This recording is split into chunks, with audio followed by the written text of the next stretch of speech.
In recent developments on the international stage, the dynamics of the space race between the United States and China have shifted significantly since 2019. Gordon Chang, a respected analyst on Chinese affairs, recently shared his insights on the current state of the competition for lunar exploration and dominance. Back in 2019, Chang had expressed concerns about China's lead over the U.S. in the space race. However, he now asserts confidently, "Oh, certainly not. We're probably going back to the moon sometime in 2028 with Artemis 4. The Chinese will be a year or two behind, maybe even more than that."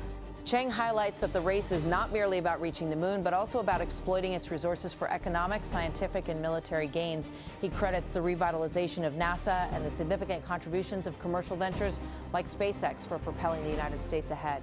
Since that time, President Trump has made it clear that we're going to win both of the U.S races, he notes, emphasizing the role of both government and private sector efforts in this renewed push toward lunar exploration. Meanwhile, on Earth, cyber threats continue to pose a significant challenge to national security.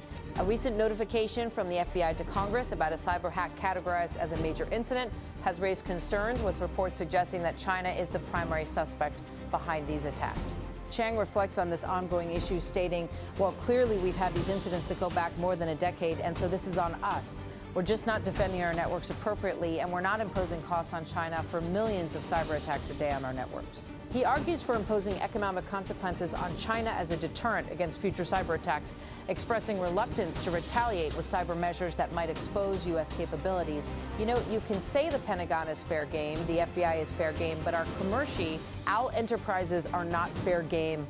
Our individuals are not fair game. He insists, underscoring the need for a robust response to protect American interests. In the maritime realm, tensions are escalating in the South China Sea, a critical geopolitical hotspot.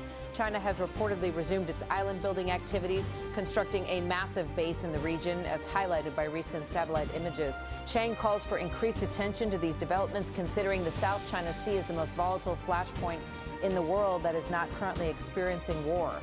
He points out the aggressive actions China has taken against neighboring countries like the Philippines, stressing the importance of a strategic focus on these activities. The conversation shifts to the broader geopolitical landscape, where Chang discusses the potential impact of current global distractions on China's actions. He suggests that while China might be taking advantage of the U.S.'s focus on other issues, internal challenges within China are also playing a significant role. The problem right now in China is that the Communist Party, especially in the military, is being racked by these purges, he explains, likening the situation to historical events in the Soviet Union. These purges have weakened China's military capabilities, making them incapable of launching complex operations like an invasion of Taiwan. While acknowledging the possibility of future threats, Chang reassures that at present, China lacks the ability to execute a combined air, land, and sea operation against Taiwan.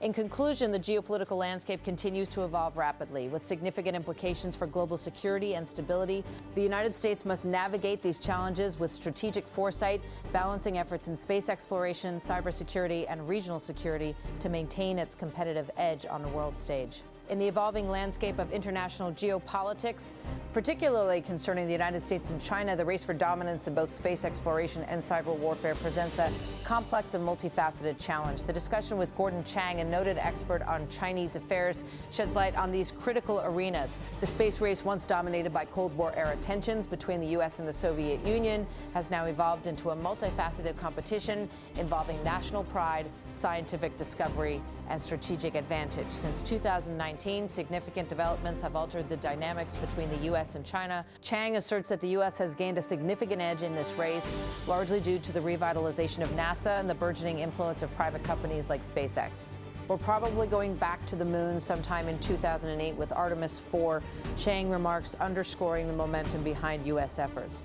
The Artemis program, an initiative spearheaded by NASA with the assistance of commercial and international partners, aims to land the first woman and the next man on the moon, fostering a deeper understanding of lunar resources and laying the groundwork for future Mars missions. Chang notes that the Chinese, previously feared to be ahead, are now expected to lag behind by a year or more, a testament to the reinvigorated pace of American space endeavors.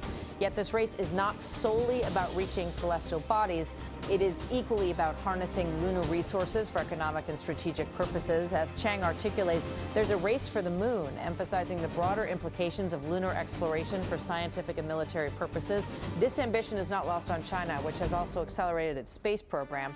However, the U.S. strategic partnerships and investments have positioned it as a formidable leader in this new era of space exploration.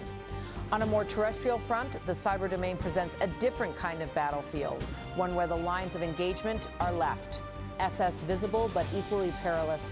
Recent reports have implicated China in a significant cyber hack categorized by the FBI as a major incident. This revelation underscores the persistent threat posed by cyber attacks, which have become a hallmark of modern statecraft and espionage. Chang highlights the chronic nature of these cyber threats, pointing out, we've had these incidents that go back more than a decade. The issue, he suggests, is not just the frequency of these attacks, but the lack of robust defensive measures and punitive responses. We're just not defending our networks appropriately, Chang laments, advocating for stronger defensive postures and economic deterrence against China. The conversation shifts to the geopolitical tensions in the South China Sea, a region fraught with competing territorial claims and military posturing.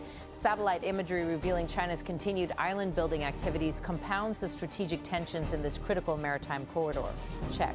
Ang warns of the volatility in this region, describing it as the most volatile flashpoint in the world that is not currently experiencing war. The South China Sea is not only a vital shipping route, but also a region rich in resources, making it a focal point for territorial disputes. China's construction of military bases on artificial islands and its assertive maritime policies have raised alarms among neighboring countries and the international community. Chang stresses the need for heightened vigilance and strategic engagement by the U.S. and its allies, noting we have got to pay a lot more attention to what China's doing. The geopolitical chessboard is further complicated by internal dynamics within China, particularly the purges within its military ranks. These internal struggles, Chang suggests, may limit China's capacity for large-scale military operations, such as an invasion of Taiwan. However, he cautions against complacency, acknowledging that these conditions could hang rapidly in this intricate web of space competition, cyber threats, and geopolitical maneuvering. The United States faces a multifaceted challenge that requires strategic foresight, robust alliances, and an unwavering commitment to technological and military innovation.